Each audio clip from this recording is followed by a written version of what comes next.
All right. Hello. Episode 7. How are you, Prem? I'm doing wonderful. How are you doing? I'm doing well. Another day. So today, our topic that we will cover on episode 7 is mastering SWOT and SMART for unstoppable sales and marketing synergy.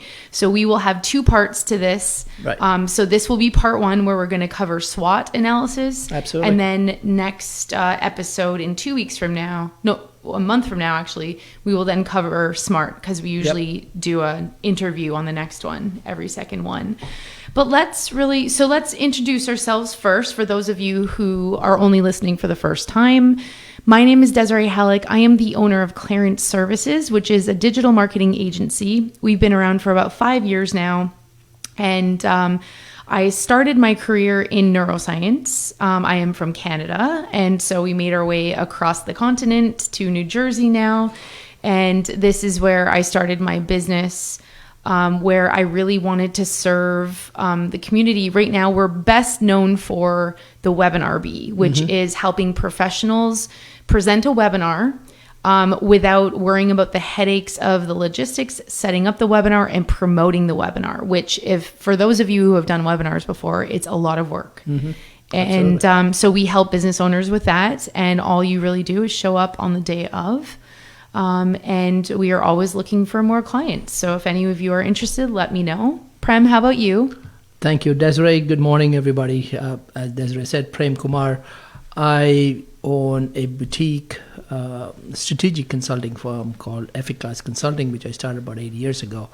And I've been working with small businesses, trying to help them with their strategic planning at one end to build a successful plan, a realistic plan, and then the back end of it, I help them try to achieve it through tactical execution, putting analytics in place to evaluate how well the business plan is working, and then if it is not working, come back and fine tune whatever needs to be done. But I've been doing strategic consulting almost all my life because I came to the U.S. about 35 years ago now. March 10th, 1989 to be precise, with $250 in my pocket. Wow. And trying to, make a career out of it. And I lived on one meal a day, not exceeding, my budget was $5. Amazing. So I know how to stretch a dollar from perspective of literally stretching a dollar. But so I've been doing strategic planning ever since on myself, and then I got in the corporate world and worked with a lot of pharmaceutical companies. My background has been in oncology, but last couple of years I've been working with small businesses outside of life sciences to help them build a successful plan and help them execute it well. So that's how this concept of this podcast came into play. And if you want to give some background on it, that would be great. Yeah, so we met actually at the Chamber of Commerce, and we always would talk about our businesses, Prem and I, and at these meetings that we attend, and we realized that there's nothing out there really that talks about marketing and sales as one. A lot of companies have marketing and sales in their own silos. They rarely communicate, only when necessary or when forced into it. And we realized that the lack of success in a lot of businesses is due to the fact that communication is lacking between sales and marketing. So we wanted to serve the business community locally here and provide this podcast, Conversion Chronicles, for those of you who are wanting to boost your business, make more revenue, and do that through more strategic sales and marketing plans. Awesome. So let's kind of recap on what we talked about last week. Absolutely. It was a fantastic episode 6. Our guest was Ryan Reep, who is the owner of the Flemington Chick-fil-A, which we all hold near and dear to our hearts because the food is so excellent. But what we really spoke about and learned about from him was how to run a successful enterprise, whether it's a franchise or not. Right, exactly. And one thing that Ryan really brought to the table and made clear was bringing the why behind anything that you do from a business standpoint. Be intentional and be a servant leader, which I really loved. it was the first time I heard that really from, I heard it on LinkedIn a little bit, but from a human in person who really puts it into action with his team. Right. And it's being a servant leader is really his theme for training his leadership team. And I love that. And the actions are better than words. So showing people, and they bring that all the way through training their employees, all the way through to the customer service when you're client facing or customer facing. So he really talks about a customer centric approach to everyday transactions, everything that he does and his team does. And then we talked about winning hearts every day, genuine hospitality, fast and accurate service, great food, clean and safe environment. Right. So if you make sure all of those things are a 10 out of 10, you're going to be running a successful franchise, right? Absolutely. And then really establishing the leadership standard of excellence, right? Arrogance can jeopardize any success is what he kind of left us with. Yes. And one of the other things I noted about him was that how joyful he was, because he always realized that he was a people guy, and he loved to interact with humans and build humans, from their personality, career. So even though he's an engineer by trade, this is something that he enjoys the most, and he brings all the skill set that he learned in the engineering field about the precision, the follow-up, and all that. And I've seen it in action, literally seen it in action, just being an observer and a customer. And he made me walk through the entire franchise as to how each component works. And I saw that in real action. It was not it was like another day in the life of a Chick-fil-A, but particularly his Chick-fil-A, where everybody's joyful and he brings that customer experience to life. So yes, it's a great, So I agree. So some thought-provoking takeaways from episode 6 was on a scale from 1 to 10, where do you rate yourself as a servant leader? So think about your own leadership style, rate yourself, and then think about now with SWOT analysis, which we're going to walk through today. How do you use that rating? Yes, and is it a weakness? Is it a strength of yours? No.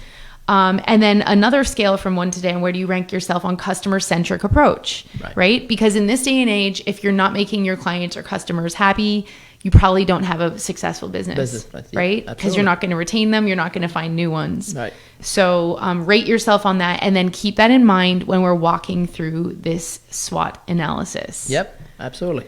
So do you want to just briefly go over why the whole story that we're telling for this? Absolutely. Thanks, Desiree, for that introduction. And as Desiree pointed out, one of the goals here with this exercise or with this podcast is to bring the anatomy of a business plan. And of course, we're going to discuss more into SWOT. But in one of the earlier episodes, I think it was episode number 4, if I remember correctly, where we talked about the fundamentals of a good strategic plan, and that is 10 components, and I'll briefly touch upon it for completeness, right? So the initial part of the company overview, whether it's LLC, C Corp, it's a partnership, whatever, industry, market overview, market analysis, competitive analysis, that's a whole bucket that we'll briefly touch upon. Out of that comes the purity of that engagement will lead you to the SWOT analysis, which will go into details. SWOT analysis will take you to the goals and objectives that you want to do. That'll take you to the strategy and tactics. This is very critical because the sequence in which you should do it. And then, of course, the strategy and tactical implementation, there's an implementation plan, and you have to review that implementation plan, put analytics behind it to make sure that everything is working the way you thought it should work, which a lot of times don't, which is nothing negative about it, because that's how, when you go to exercise or implement something, that's when the challenges come in and you have to fine-tune a strategy as needed. And I've done that all my life, and anybody who owns a business is doing it on a daily basis. And of course, the last part of it is risk management. So let's get into a quick analysis of the first part, which is the enterprise analysis, industry analysis, market analysis, competitive. I'm going to put that into a one bucket. So what does that mean? Enterprise analysis is you need to make sure that what your goals, mission, objective, values, how you set up LLC, C Corp, partnership, whatever that is, you need to write that out into a reference document so that everybody knows. But if you have an organization, everybody knows on the same page. that. And then, of course, you got to evaluate the strength, weakness, and the resources, capabilities within that enterprise analysis. And then once you do that, then the industry that you're in, you got to analyze the industry, the good and the bad and the ugly, who are the players, what are the regulatory potential disruptions that are part of that industry. And then once you do the industry, then you do a market analysis into where you want to position yourself. What are your target demographics, whatever the customer preferences, all that. And then you do a competitive analysis based on your market analysis, right? So the competitive analysis, of course, as the name suggests, is to create an analysis of where do you play, what's the honey that you're serving to the bees, so to say, and how do you differentiate yourself? All that comes from competitive analysis, and that's one of the best things within industry, if you ask me. Competition makes you better, so you always want to invite them in a way and see whether you can collaborate, of course, with competition, but you figure out where your differences are and how you magnify yourself in the marketplace. And then, of course, you document all that and then review and validate it with your stakeholders. That, in a nutshell, is what the initial bucket of enterprise analysis, industry analysis, market analysis, competitive analysis should be. It should be a well-documented few paragraphs that will, of course, lead into the SWOT analysis, which Desiree is going to kick it off, and then we'll go into each aspects of it. Yes, thank you, Prem. So when we talk about a SWOT analysis, I want you guys to see this as a tool. And not only should you do this for your entire business as a whole, but you could also take each department and do its own SWOT analysis on each of them. Correct. So most of you already know that SWOT stands for strengths, weaknesses, opportunities, and threats. Right. And we're really what it does is it just provides a comprehensive overview of the current state of your business and where the opportunity is for improvement. Right. That's really what you're doing here. Exactly. Right. And so let's kind of start on the strengths, okay? So when you're talking about strengths, I want you to look at the internal factors that really give your business a competitive edge. And you're going to know this because you did your market analysis, your industry analysis, how you position yourself in the business, right? So all of those things that Prem discussed right before this, keep those things into mind. Are those are those things helping your business, or are they hurting your business, right? So any internal factors, unique resources that you may have, you might have a set of skills on your team that's either lacking or really amazing. Right. You might have connections or partnerships with other third parties that will help your business. And you may have other capabilities that really sets your business apart from competitors. So think about all the positive aspects that contribute to really achieving your objectives, and then write them all down. Okay. So an example could be a really strong brand presence. It could be a skilled workforce. Absolutely. It could be certain efficient processes, maybe that you've systematized things and they're really working well, like a well-oiled machine. Right. Write those down. Those are very positive. Or maybe you're lacking in those things. Sure. Right? Which we'll get to the weaknesses as well. But so when you define your strengths for your organization, you really are able to then offer strategies which emphasize those strengths. Absolutely. Right? And that will then take you to this strategic implementation plan where it's like, oh, we already have these resources. We already have this skill. Correct. Right? And so let's talk about an example here. Let's just say hypothetically ABC Fitness Center. They might have a strength as experienced personal trainers. Right. Okay. So that is definitely a strength when you have skilled. Right. Which is a definite ask, for example, in today's marketplace to offer that experienced personal trainers. Right. So. Exactly. Yeah. So just think about if you walked into a business, a gym, and you were looking for someone to give you a really good fitness plan and maybe even some nutrition in there.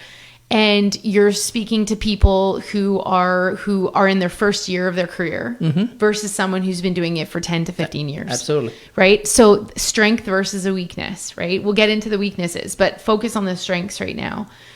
So really, when you're like, how do you leverage this strength from ABC Fitness Center? So you can provide tailored workout plans for clients because they have the skills to do so, right? Sure. You can deliver exceptional coaching and motivation, exactly. Right? Yeah. You can offer specialized programs for various fitness goals and levels. So you might have beginners and come here, or you might have lifters who are entering some sort of a competition, and that they're very advanced. So if you have that skill on your team, then that's something that you can. That's almost like adding another revenue stream for you. So think about that, and that's utilizing your strength as a skilled workforce, right?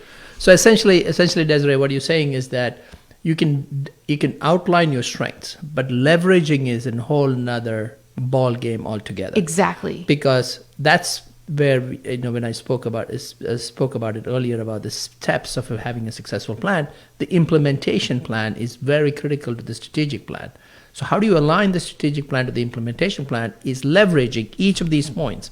How do you leverage your strengths, and what are those aspects of leveraging that's in this example 2 or 3 or 4 leveraging outlets that Desiree just spoke about. Yeah, absolutely. And just one more point there for the example. You're establishing a reputation for a results-driven training. Exactly. Right? You're attracting new clients because you have a skilled staff on your team, and you're retaining loyal clients who realize how experienced you really are, so they want to keep coming back. So they're just that one thing, having experienced staff members is giving you so much to leverage, right? And that's one thing that for an actionable insight right now, everybody listening, write down your strengths, right? And again, it can be your total business in mind, or it could be departmental. So write down your strengths and, give yourself, obviously, sometimes we don't even realize we have a strength until we write them down. Exactly. So it's a very good exercise, and it doesn't take you very long. So let's move on to weaknesses. It's the exact opposite of what we just spoke about. So thinking about any internal factors that may hinder your business or the progress of succeeding. Areas where your business may be lacking compared to competitors. So your competitors may be outstanding because of X, Y, Z. So where do you stand there, and why is it a weakness? Right? And then really just identify those aspects that need improvement to achieve your goals. Some examples might be outdated technology. Let's say if you're in a gym and people are maybe there's an app that's not updated, and there's maybe errors in it, and it keeps kicking people off, something like that. That will hinder your success because people get annoyed, right? And then all of a sudden they attach that facade to your business that you guys have poor technology. So now all of a sudden they're not going to recommend you to their friends, right? So it's almost like a snowball effect. Limited financial resources. We all have limited financial resources when it comes to budgets. Everybody has a budget, right? Yes. And so that's a very common one. And the opposite of what we talked about in the last example, inexperienced staff. And that's a huge thing. I've experienced hiring people that really didn't know what they were doing in terms of what I hired them for. And all it did was waste a lot of money. It turned away clients.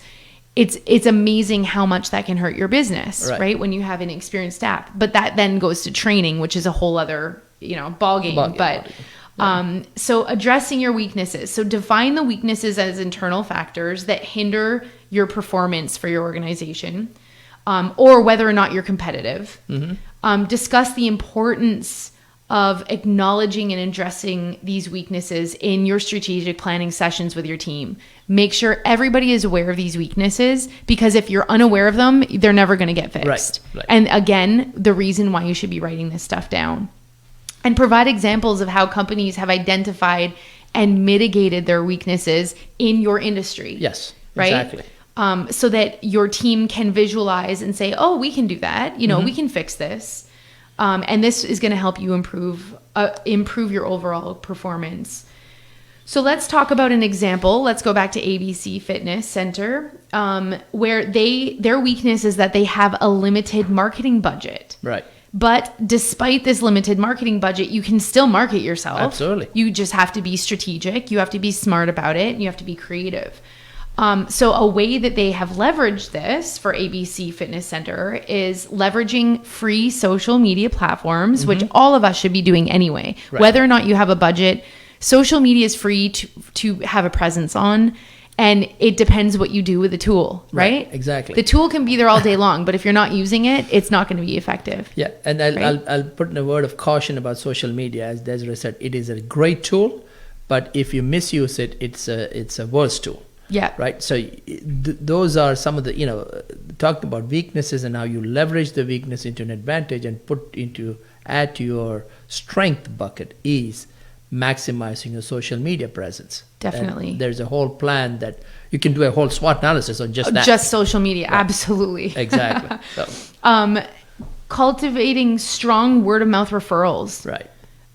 Through exceptional service. So remember, you have experienced staff. That was one of your strengths. Right. So that's going to lead to better referrals, right? So create a referral program for your current clients and they are going to spread the word, right? They will be advocates of your brand and your business.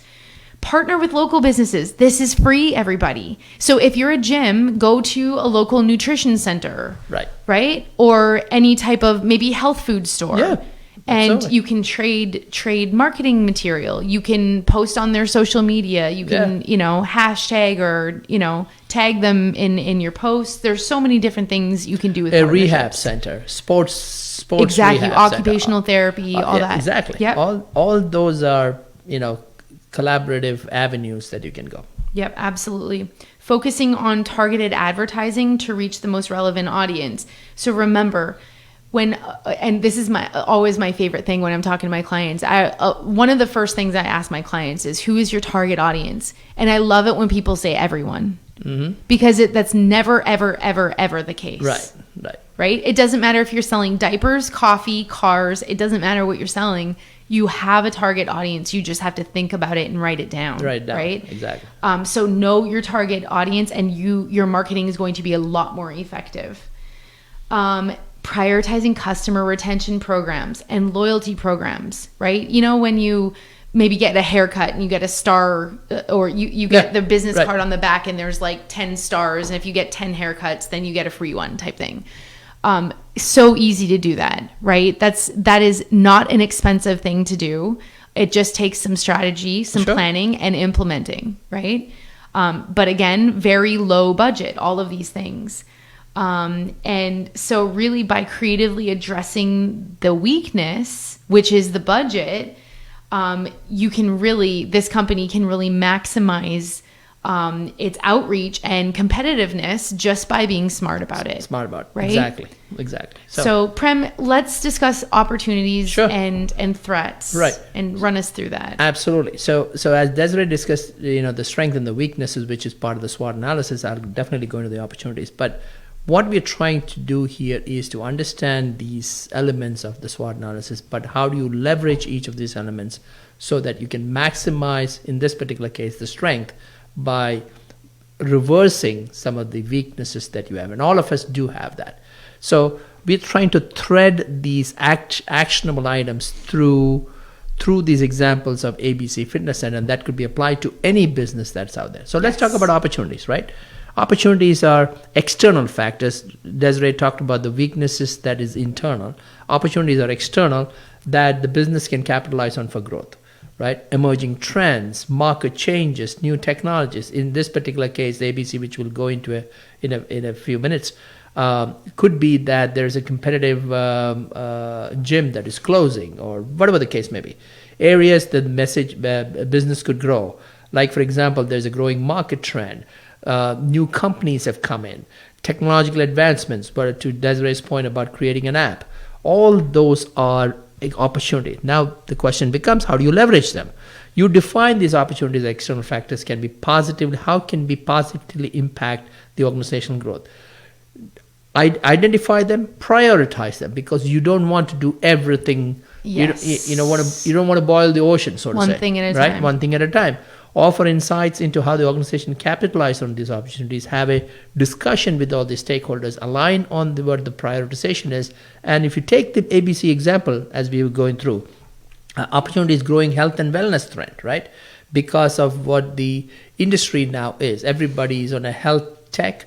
They want to look good, they want to feel better, they want to all the health foods have come into place, the health drinks have come to place. It's exploding. Protein drinks and right, all that exactly. stuff. Yeah. Protein drinks, how do you exercise, when do you eat, how do you maximize your energy output, all those information there. So you can leverage all that into creating a holistic wellness offering, right? That can take the referral program that we talked about, the strengths or on the weaknesses, and convert that into opportunities. Developing one fitness program to tap into digital fitness market that's exploding in the marketplace. Corporate wellness program, because there's, as Desiree pointed out, meet with all the corporations that are in and around your fitness, because they may be offering a program for a wellness program to their employees, and if they don't have a personal gym in their location, you could partner with them. Those are opportunities. By differentiate yourself as a comprehensive wellness destination, attracting health conscious consumers, who's seeking a holistic lifestyle. Yeah. Right. All these are opportunities, and of course, by capitalizing on the growth, health, and wellness trend, ABC Fitness can expand its market presence and diversify itself into revenue streams, as Desiree pointed out. That's one of my pet things that I work with businesses about, increasing or analyzing their different revenue streams. And if you don't have multiple revenue streams, be creative to create some, because you need to figure out multiple revenue streams for your whatever businesses. Absolutely. So that will take you to the threats, right? External factors may exactly opposite of the opportunities that we talked about. It could be challenges, market trends, competition, risks that need to be monitored and addressed. Examples could be economic downturn. Like, for example, they're predicting that we're still trying to regroup ourselves from COVID, right? There's regulatory changes that are coming play, intense competition. COVID. Yeah, exactly. So if you think about, again, actionable step, how do you mitigate those threats, right? External factors that can be done. So the example being the ABC Fitness Center, right? The threat could be the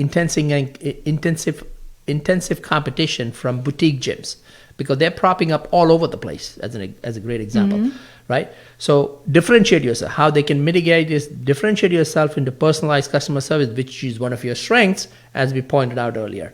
Variety of unique classes, special training based on your research, what the community needs at that time. If there's an elderly population within your community, then design programs for those. If there are a couple of schools that are young children there, you dedicate a program to them and collaborate with the schools to foster a sense of community within them. Another example, if there's, schools are usually parents are around schools, absolutely. so then have daycare programs where they'll watch your kids while you're working out, kind of thing. Exactly, right? exactly. Investing in facility upgrades, equipment enhances, things like that, monitoring market trends, and by proactively addressing the threat of intensifying competition. ABC Fitness, as the example that we're trying to thread along, they can differentiate and position you in the marketplace as a friendly, collaborative entity that people, where you're offering holistic healthcare that people are attracted to, and there's a sense of community that you build up. Yes. So I would love to give one more example. Sure. Where, like, threats, and I hate to bring up COVID again, but that was a huge blow to every business in the world, really. And so the threat can be a virus or something that closes down a gym, let's say. It could be weather. It could be a hurricane that comes through and it destroys your building. You have to renovate, whatever. And one of those things, Orange Theory Fitness, what they did was they put on the app, they had an app already, but it wasn't as distinguished, or the functionality wasn't there. Right. So they invested in bringing the workout to your home through the app. And so what you could do is you could just, open up your app on your big screen TV kind of thing, and they would take you through a whole workout session, and you would have lots of 20-minute sessions, 30-minute sessions, 50-minute sessions, whatever, but it was all online, so you could still work out at home. So they're still collecting revenue, right, through the app, but you're just not going in physically to the gym. Yeah, exactly. Right? So there's an example. Right. And this is, an example of how they maintain the community that they had built before COVID, through COVID. And what happens? They're thriving now as a fitness center because they took care of people during a challenging time. And they became loyal because they saw them go out of their way to accommodate them. Exactly. So, and then that brings you to retention, and right? Absolutely. So that was the steps of the SWOT analysis, which I'm sure everybody does it, but we took the effort to figure out not only the your challenge of the strength, weakness, opportunities, threats, but how do you mitigate it? How do you actionably take into consideration, and how that holistically you can come together? Now let's discuss the process by which you can facilitate all this. Yes, absolutely. Because it's very easy. Remember, we all talked about this. It's very easy to write all this stuff down, and that's the first step, and that's great. But what are you going to do with it? Right? And that comes with the leveraging part. But let's talk about the process. So really what you do to create a well-done SWOT analysis is, first you need to do data collection. You have to gather information about the internal aspects of your business. So the strengths and the weaknesses, write them all down. And then collect the external data about the business environment. So then that's your opportunities and your threats. So write them all down. A lot of times we do a grid. Have you seen the grid where it's, absolutely.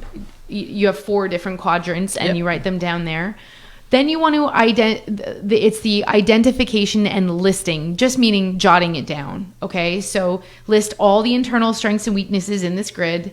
Do all your external, did I say internal there? Internal strengths and weaknesses. Then write down all your external opportunities and threats. Then you want to analyze, right? Analyze the relationships between the internal and external factors, right? You want to consider how the strengths can be leveraged. And capitalize on the opportunities, right? So those are both the positive quadrants. And then you want to examine how the weaknesses and the threats will hurt the business. And so how are you going to deal with those things if they come about? Then you want to prioritize. So it's very easy for us to have 200 things on our list, then break them down to 20. But I really want you to break them down to like your top 5 and what you should tackle first. And the way that you can do this is to find which one of these items can we work on that will bring the highest impact to our business. So of course we want to work on them all eventually, but you're always going to have new threats to the business, new opportunities. You're going to have new strengths and you're going to have new weaknesses. So this is an evolving, right? It's like a wheel where you're always going, and you have to reassess, and you have to bring your team into this as well. But you really want to make sure that you are prioritizing, because if you don't, then you're going to find yourself super overwhelmed and nothing's going to get done. Right. Make sure you really develop the strategies around each of them. So after you prioritize, say, how are we going to fix this, and who is responsible for this, and when is the due date for this, right? And that kind of that pulls us into the SMART goals, which we're going to talk about on the next episode. Right. But really think about prioritization and then coming up with your strategy to exploit them, right? Right. And then develop contingency plans to manage and mitigate the significant threats. Absolutely. Make sure you know what's going to happen if the power goes out in your business. Are things going to be damaged? Do you need a generator, right? Things like that. Then you want to formate your strategy. You really want to use the insights that you've gained from formulating these strategies, and then you're going to work with your goals, which again we'll talk about when we talk about the SMART goals in detail. And then by leveraging your strengths and your opportunities, that can help you mitigate the stuff, the negative stuff. So your weaknesses and your threats. Right. So just make sure you develop a simplified action plan. This does not have to be complicated. It doesn't have to freak you out or overwhelm you. It can be simple, but just make sure you're doing this, you're writing it down, you're aware of all your strengths, weaknesses, opportunities, and threats for your business or for your departments. Ideally, you will do it all. You're going to do the big one, and you're going to do each department. Yeah. Right. And your SWOT analysis can really be used as a versatile tool that will help you really improve your business. Absolutely. So thanks Desiree for going overview of how do you make this a process. And I have a quick acronym for it, ILABS, which is essentially means that I am creating the labs for your SWOT analysis. I stands for identification, listing, analysis, prioritization, and of course the strategy part. Awesome. Right? Yeah. So once we create this, the process behind it, right? How do you make this an actionable thing, as Desiree pointed out? Because anybody can put anything on paper. It could be the best slide deck that you possibly ever saw. But it has to be a decision-making process. And how do you decide on certain things, and how do you make it actionable, right? So the way you do it is, it's as Desiree pointed out, it's a fundamental, SWOT analysis is a fundamental tool to create the strategic plan by comprehensive understanding of the organization's internal strength, weakness, and all the opportunities and threats, right? Then you get the decision makers together on the SWOTs inside, prioritize them by analyzing the interplay between the internal capabilities and external factors. Now you can figure out the leveraging. How do you leverage the strength, address the weakness, capitalize on the opportunities, and mitigate threats, right? So aligning the organizational and resources and external realities, that's when the SWOT actually comes into action, right? The decision makers have to take the role of providing the roadway or the roadmap, so to say, for the entire team. Mm-hmm. Those are the leaders. You should take responsibility of creating one, and if anything goes wrong, you take the responsibility of the opportunities that come along the way. Because I have never seen, even though I was leading a lot of the SWOT analysis plans, I've never created a perfect plan ever. Because when you go to implement them, that's when the challenges come in. Yeah. You always need to be nimble into figuring out what that change of plans would be to adapt to the circumstances that comes up in your way as you try to execute it, right? Makes sense. And that's where the rubber meets the road, essentially, to organizationally how this engine starts functioning. And you have to put a process in place, a simple process that's aligned to every stakeholders, aligned to the process, everybody's responsibility for each of those process steps, and how do you analyze them to see what's working and not working. That's essentially how this whole decision-making process comes to life. So, we've discussed a lot. Let's talk about some of the facts of the tips of, integrating the SWOTs inside your decision-making framework effectively. Yes. Let's talk about that. So when you're thinking about integrating this with your systems, you want to make sure you're involving cross-functional team members and stakeholders. So what Prem and I are doing this for is because sales and marketing should be converged. And this is more than just sales and marketing. This is operations. This is everything else, HR, everything that you have in your business. But just make sure that you're encouraging collaboration among all of your stakeholders so that everyone is pushing forward together. Make sure you prioritize the key issues. Remember, we talked about prioritization before. That is very important to know that this is the top one that we are focusing on, then secondary, and then go down the list and make sure all of your stakeholders are aware of that. Right. A lot of times, if you prioritize this correctly, once you take about the deepest problem, sometimes the following problems usually disappear. Yes, very true. Yep. That's very true. Make sure you are quantifying and qualifying, okay? So when you talk the insights, so you want to make sure that your insights from your SWOT analysis with quantitative data and metrics So you want to make sure that they're supported anywhere you can, right?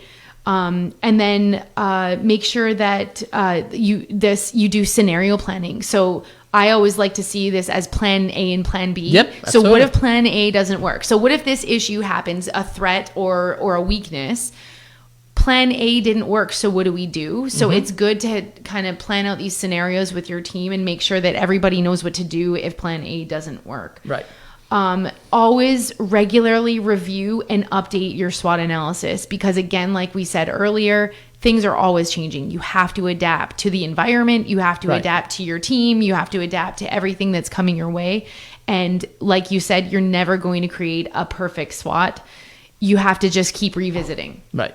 Scenario planning, for example, there is so many scenario plan. Any industry, like if you take the restaurant scenario plan, right? If you take a restaurant as a business or ABC Fitness as a business, right?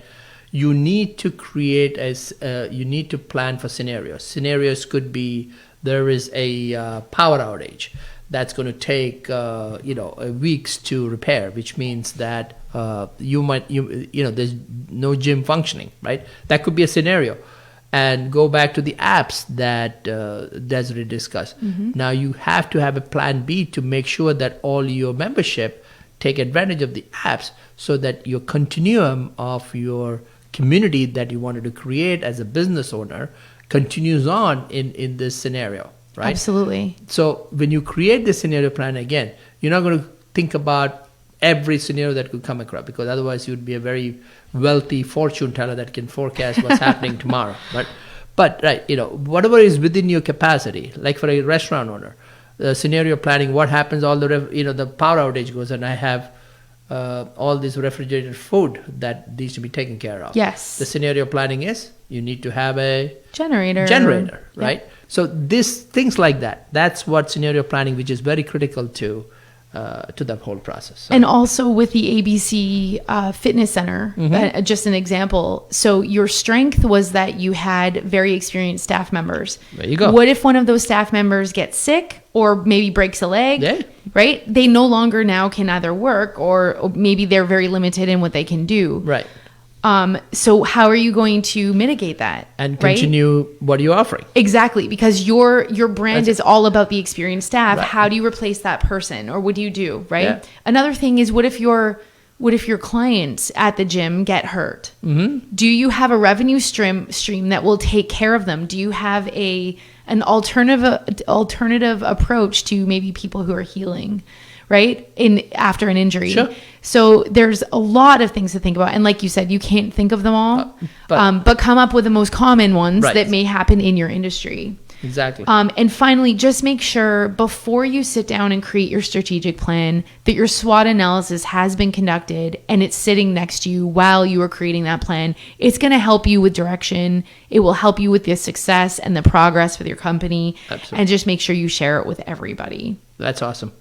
So, thanks, Desiree. That was awesome from a perspective of the how this whole thing come together. Now let's talk about what are some of the lessons that can be learned from a failed SWOT implementation. Remember, you got to make sure that the implementation plan is there, because if you don't implement, you can have the best strategic plan that doesn't go anywhere. The first one would be lack of actionable insights. Your insights, need to be taken action on. Is that people say, most businesses, there's a lot of opportunities for growth for this one particular thing. Make sure anything you find, you take actions on it, or have a team lead that takes responsible for the actions. Make sure that the lessons learned from whatever challenges you had, you have a protocol in place so that you don't have to recreate it when the same thing comes back again, right? Those are one of the foremost one. Lack of actionable insights. Failure to prioritize would be another break, because you can't, again, boil the ocean. You don't want to boil the ocean. You prioritize, and as I said earlier, one of the things that if you prioritize, some of the other challenges will automatically go away because you took the most challenging part first and mitigated that, right? Inadequate stakeholder involvement. That's another thing that we always talk about. That's why this is a synergy podcast, and the idea behind this is to bring synergy to all the stakeholders. If you don't do that, your SWOT analysis will fall apart. And one of the biggest lessons learned there is that their perspectives and expertise levels within the SWOT analysis get lost, and then it invariably hurts the business. A very static approach. What does that mean?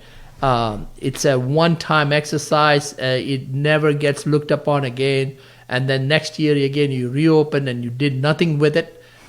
That's a very static approach to a SWOT plan. You don't do this exercise just for the sake of doing it, and every business does it. Yeah. It has to be something meaningful. It's a living document that everybody lives and breathes on it, right? Yeah. And overemphasis is on internal factors, right? You don't want to, as you go through the strength, weaknesses, and neglecting some of the external opportunities, threats could be a pitfall within your business. So that's a quick summary of what some of the lessons learned from a failed SWOT analysis. Let's go into some of the how do you avoid some of the pitfalls. If you want to summarize that, Desiree. Yeah, and really it's simple. I mean, avoiding these pitfalls, just make sure you establish clear objectives and you share that with your team. And that leads us to collaborating. Make sure you encourage collaboration and participation from everybody on your team, stakeholders, all the way down to the people in the field. Make sure that you are focused only on actionability. Remember, the implementation part, we can write this down all day long, but how are you making it actionable? So make sure you're translating that SWOT analysis and those insights into the strategies that will help your team succeed, right? And what does that mean to them? And part of that is really creating those clear goals, where it's like, it might be, you might have lead generating issues. That's part of your weakness. Right. So a clear goal would say, let's generate 10 really great quality leads this month, right? Absolutely. So then make sure you're continuously monitoring and adapting. Again, it's not static. This is always dynamic and changing. And so when you monitor it, you are analyzing whether or not these things are working. So this might mean that your strategic plan based on your SWOT maybe isn't effective. So let's pivot the ship a little bit, right? Make sure you seek internal input. Sometimes external viewpoints are very, very helpful because you're stuck in your, I hate to say narrow-mindedness, but when we are inside a business, we don't have the perspective of being outside the business. Right. So when you're seeking external input, it will really help you, avoid those common pitfalls. Right. Pitfalls. Right. And then just learning from past failures and really, adopting those best practices. Right. And I think that's really going to be helping you avoid all those pitfalls. So how about Prem, bring us through a couple tips for effective SWOT analysis? Absolutely. The foremost, I always talk about this, the basis of this podcast, engage diverse stakeholders, right? That is very critical. You need to make sure everybody on your team, leaders, department-wise, how big, small, it doesn't matter. If you have 2 employees, 10 employees, it doesn't matter. That make sure that every stakeholder within the company sings the same tune, essentially, right? The exercise that I would say, everybody should know a message. If somebody asks you, what do you do? If there's a 30-second commercial or a 30-second message that you want to, that should be a verbatim that anybody in your organization should be able to give. Absolutely. If you do that, then you've done a SWOT analysis that is functional and that is reliable, that is actionable, that is leading to success. That is your metric. The 30-second that everybody says the same. Same elevator pitch. Same elevator pitch. Value proposition. Right. Value proposition. Comprehensive data. Foster open communication. If somebody brings out a challenge or a problem, listen to that so that so that you can take some actionable steps on it, because it's an insight that you don't want to lose. Prioritize the key factors, right? Think strategically. Incorporate, I think Desiree mentioned about external perspectives. Iterate and update, right? That is an essential step. That's when the processes come into play. Is it every 3 months, every 6 months, or whatever the case may be within your business or marketplace? The more effective you are within this process, the better the SWOT analysis becomes. Translate insights into action. Again, action is the way to mitigate any challenges that you have. You may not be right, but the more actions you take, the better you get at it And to lessons resolve learned. it. A lesson, exactly. So those are some of the quick, ways to have an effective SWOT analysis for your enterprise. Yes, thank you, So Prem. let's summarize and what are some of the quick takeaways from this SWOT analysis discussion? Yeah. So what does all of this mean, right? If you guys can take away a few bullet points from today's discussion, I know we talked about a lot, but in the end, take your SWOT analysis, write it down, and then create actionable insights from it. Right. So make sure you have a holistic understanding of what SWOT is. You know what the SWOT stands for, right? Strengths, weaknesses, opportunities, and threats. And truthful about it. Yeah, yes, exactly. Yeah, very true. And then have strategic alignment with your SWOT. So make sure you take your SWOT before you create your strategic plan, because your strategic plan is going to be based on the analysis of your SWOT. Right? And then you want to make sure you're integrating decision makers and all of your team members, so everybody's on the same page and all moving forward towards your goals. And then take your lessons from your failures. Make sure that you are including this. Like if you tried something before and you knew it didn't work, don't include that in your strategic plan in the future. Right. So just learning from failed SWOT implementations is just as important as trying new things. And then just continuous improvement. Remember, the SWOT is not a static analysis. This is something that's ongoing. I mean, I would recommend quarterly revisit it because a lot can happen in a year. If you can't do it monthly, do it quarterly and make sure your entire team is involved. So let's talk about a sneak preview of next week's episode. But that was awesome. From a perspective of, I think we discussed a number of aspects into it. I think this was very comprehensive. Yes. Actionable steps. Yeah, absolutely. Let's talk about next episodes. Absolutely. All right. So on March 26th, it will be episode 8. And we have guest Paul Muir, who is the mayor of the Bethlehem Township. He's an entrepreneur, chief development officer at Imagine.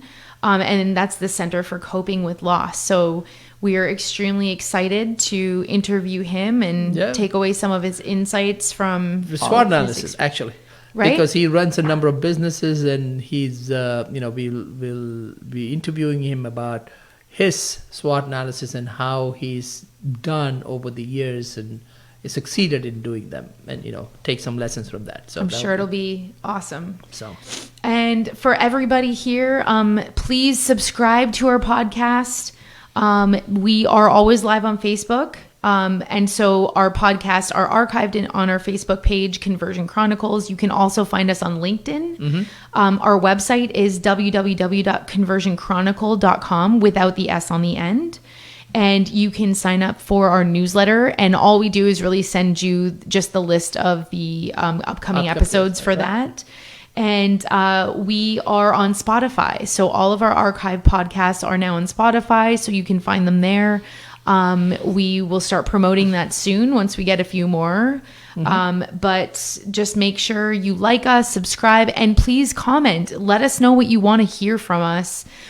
We love getting your insights. If you have questions, you can add that to our Facebook page or LinkedIn.